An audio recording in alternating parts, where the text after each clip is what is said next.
Film की शुरुआत आने वाली उल्का वृष्टि की चेतावनी से होती है। जैसे ही वे तैयार होने के लिए जुटते हैं, स्थिति बिगड़ जाती है। उसने उल्का को देखा और इसे फिल्टर से हटाने की कोशिश की, लेकिन यह भारी था। उसने इसे बाहर निकाला और भारी हवा ने उसे दूर धकेल दिया। लैंस ने रिपोर्ट किया कि कार्बन डाइऑक्साइड के रिसाव से तबाही मच रही थी और ब्रूस ने गेरार्ड को बताया कि वे तबाही के कगार पर थे। जब ईवा वहां थी, बेचार ढह गया और गेरार्ड और ब्रूस ने मास्क पहनने का फैसला किया। उन्होंने उसे एक कैबिनेट के नीचे फंसा पाया और बाहर निकाला। वे सब वापस चले गए और दरवाजे के साथ 99% ऊर्जा स्टेशन बंद है। गेरार्ड ने वैकल्पिक पावर की ओर इशारा किया। फ्लैश स्तर कम हो गया है, लेकिन प्रक्रिया ने ईंधन कोशिकाओं से अधिक ताकत ले ली। एवा ने लांस से उल्का के परीक्षण को लेकर चर्चा की, यह कहते हुए कि उसमें बीजाणु हो सकते हैं, लेकिन गेरार्ड ने सुझाव दिया कि यह किसी विदेशी प्रजाति से संबंधित भी हो सकता है और इसे क्वारंटीन में रखना चाहिए। लांस ने स्थिति का समाधान करने का वादा किया। उन्होंने उल्का की जांच की, एक नमूना लिया और बाकी को एक कांच के बॉक्स में सुरक्षित रखा। बाद में उन्होंने जल्दी बनने वाली नई सेल संरचना दिखाने के लिए एवा को बुलाया। उसने उसे नमूना जांचने के लिए कहा और उसने ऐसा करना शुरू कर दिया। ऐसा करते समय एक टूटी हुई कांच की ट्यूब ने उसकी उंगली काट दी। परिणामों का निरीक्षण करने के बाद उन्हें पता चला कि बीजाणु सेल पुनर्जनन के लिए स्वयं का मीडिया रखते हैं और ऐसा लगता है कि प्रकाश इस पुनर्जनन प्रक्रिया को शुरू कर सकता है। लांस ने बताया कि ये बीजाणु बैक्टीरियल जीवों जैसी विशेषताएं प्रदर्शित करते हैं और ये आकार बदल सकते हैं, उत्परिवर्तन कर सकते हैं और कोशिकाओं को हमारे शरीर की कोशिकाओं की तुलना में 100 गुना तेजी से ठीक करने की क्षमता रखते हैं। एवा को अस्वस्थ महसूस होना शुरू होता है। जैसे ही एवा कमरे से बाहर निकल रही थी, उसे अचानक तीव्र दर्द हुआ और वह बेहोश हो गई। जब वह जागी तो लांस उसका परीक्षण कर रहा था। उसने अपने पेट में महत्वपूर्ण सूजन देखी। लांस ने उसे बताया कि वह एक अत्यधिक विकसित गर्भावस्था में है। भ्रमित और हैरान उसने पास के वर जा रहे गेरार्ड और ब्रूस को देखा और लांस से पूछा कि क्या हो रहा है। लांस ने उसे आश्वासन दिया कि सब कुछ नियंत्रण में है। गेरार्ड और ब्रूस एवा को क्वारंटाइन में डालने के बारे में विवाद कर रहे थे। गेरार्ड ने जोर दिया कि उसे क्वारंटाइन में जाना चाहिए। लांस ने तर्क दिया कि लॉकडाउन संभव नहीं है क्योंकि चिकित्सकीय सहायता जरूरी है। गेरार्ड ने 48 घंटे के लॉकडाउन नियम की याद दिलाई। लांस ने चेतावनी दी कि वह मर सकती है। इस पर गेरार्ड ने अनुमति दी, लेकिन दरवाजा बंद रखने का आदेश दिया। एवा कमरे में स्वप्न में थी, प्रसव जैसी स्थिति में। जैसे ही वह नींद में हिलने लगी, लांस मदद करने के लिए अंदर जाना चाहता था, लेकिन दरवाजे की सुरक्षा के कारण ऐसा नहीं कर सका। उसने गेरार्ड से निवेदन किया कि एवा की सुरक्षा सुनिश्चित करने के लिए उसे अंदर जाने दिया जाए, लेकिन गेरार्ड ने नियमों के कारण मना कर दिया। उसने और लांस ने पहुंच की अनुकूलता के लिए कहा और कमरे में प्रवेश किया।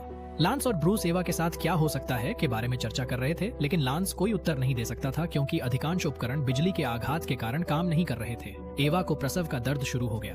ब्रूस ने उसकी चिल्लाहट सुनी और वह कमरे में भागा और उसे फर्श पर बेहोश पाया। उन्होंने उसे बिस्तर पर रखा और उसकी जांच शुरू की।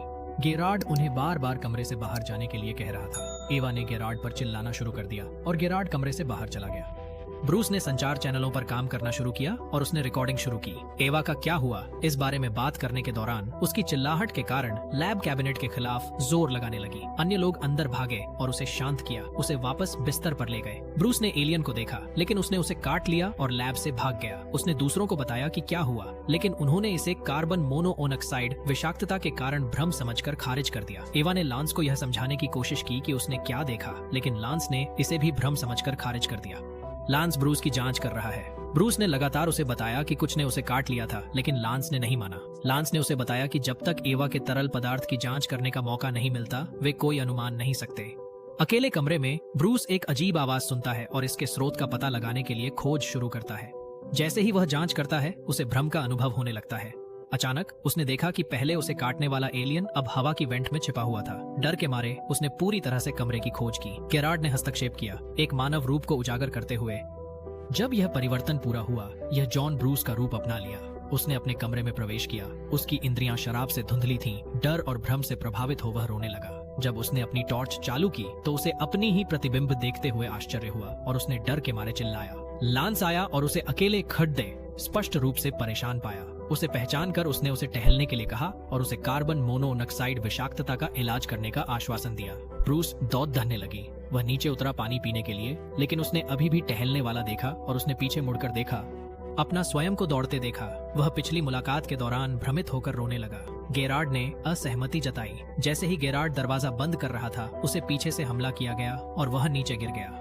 लांस आया और उसे फर्श पर बेहोश पाया। उसने उसे जगाया और यह पता लगाने चल पड़ा कि उसके साथ क्या हुआ। गेरार्ड ने उसे बताया कि ब्रूस ने उसे हमला किया। लांस से कहा गया कि वह उसे ढूंढे ताकि वजह पूछी जा सके कि उसने ऐसा क्यों किया।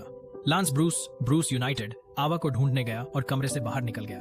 वह अपने कमरे में गया और एलियन का सामना करते हुए कहा कि अब वह भयभीत नहीं है। अपने पैर के घाव को देखते ही उसे दिखा कि हालात बिगड़ गए हैं। हृदयहीन होकर उसने अपनी कलाई काटने का प्रयास किया मगर खुद को रोक लिया। उसने फिर ढेर सारी गोलियां ली और उन्हें शराब के साथ निकल गया। जेरार्ड अपने कमरे में गया लेकिन आवा को वहां नहीं पाया। उसने उसे खड़ा देखा और पूछा कि कौन एकजुट था।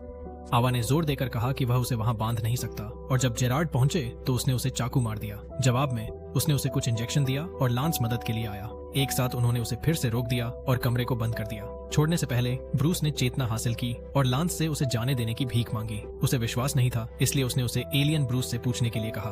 ब्रूस ने असली ब्रूस को मार डाला और उसके कपड़े ले लिए। जब लांस ब्रूस के कमरे में गया तो उसे ब्रूस का शव मिला। उसने इसे कवर किया और एक रिकॉर्डिंग बजाई जहां ब्रूस ने कुछ के बारे में बात की जो एलियन ईवा से बाहर आई थी। जब ब्रूस ने जेरार्ड पर हमला किया, जेरार्ड ने मुकाबला किया और बंदूक छीन ली। इसके बाद वह बंदूक लिए दरवाजे की ओर बढ़ा। लांस आए और पूछा क्या हुआ। जेरार्ड ने बताया कि ब्रूस ने हमले की कोशिश की मगर लांस ने खुलासा किया कि ब्रूस पहले ही मारा जा चुका था। हालात काबू में नहीं आए और लांस भी मारे गए। आवा एंड जेरार्ड ब्रूस के कमरे में गए इस उम्मीद में कि कुछ मददगार मिलेगा। उन्हें एक रिकॉर्डिंग हाथ लगी और उसे चलाने लगे। उसमें उन्हें बताया गया कि बचने का इकलौता उपाय यह है कि वे एस्केप पॉड का उपयोग कर स्टेशन छोड़ दें। वे फली में चढ़ गए और उन्हें तैयार करें। हालांकि एलियन ने दरवाजा खोला, कार्बन मोनोऑक्साइड को कमरे में प्रवेश करने दिया। पृथ्वी पर वापस अधिकारियों ने दुर्घटनाग्रस्त एस्केप पॉड का पता लगाया लेकिन यह खाली था।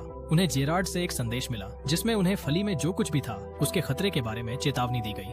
अंतिम दृश्य में हम एक गुफा में एलियन को देखते हैं जो विकसित करना जारी रखता है। यह सुझाव देता है कि खतरा खत्म होने से दूर है और इसी के साथ फिल्म खत्म हो जाती है। हमें उम्मीद है कि आपको हमारा वीडियो पसंद आया। स्क्रीन पर अगले रिकैप्स देखें और अधिक अद्भुत रिकैप्स के लिए सदस्यता लेना मत भूलें। अगले में मिलते हैं।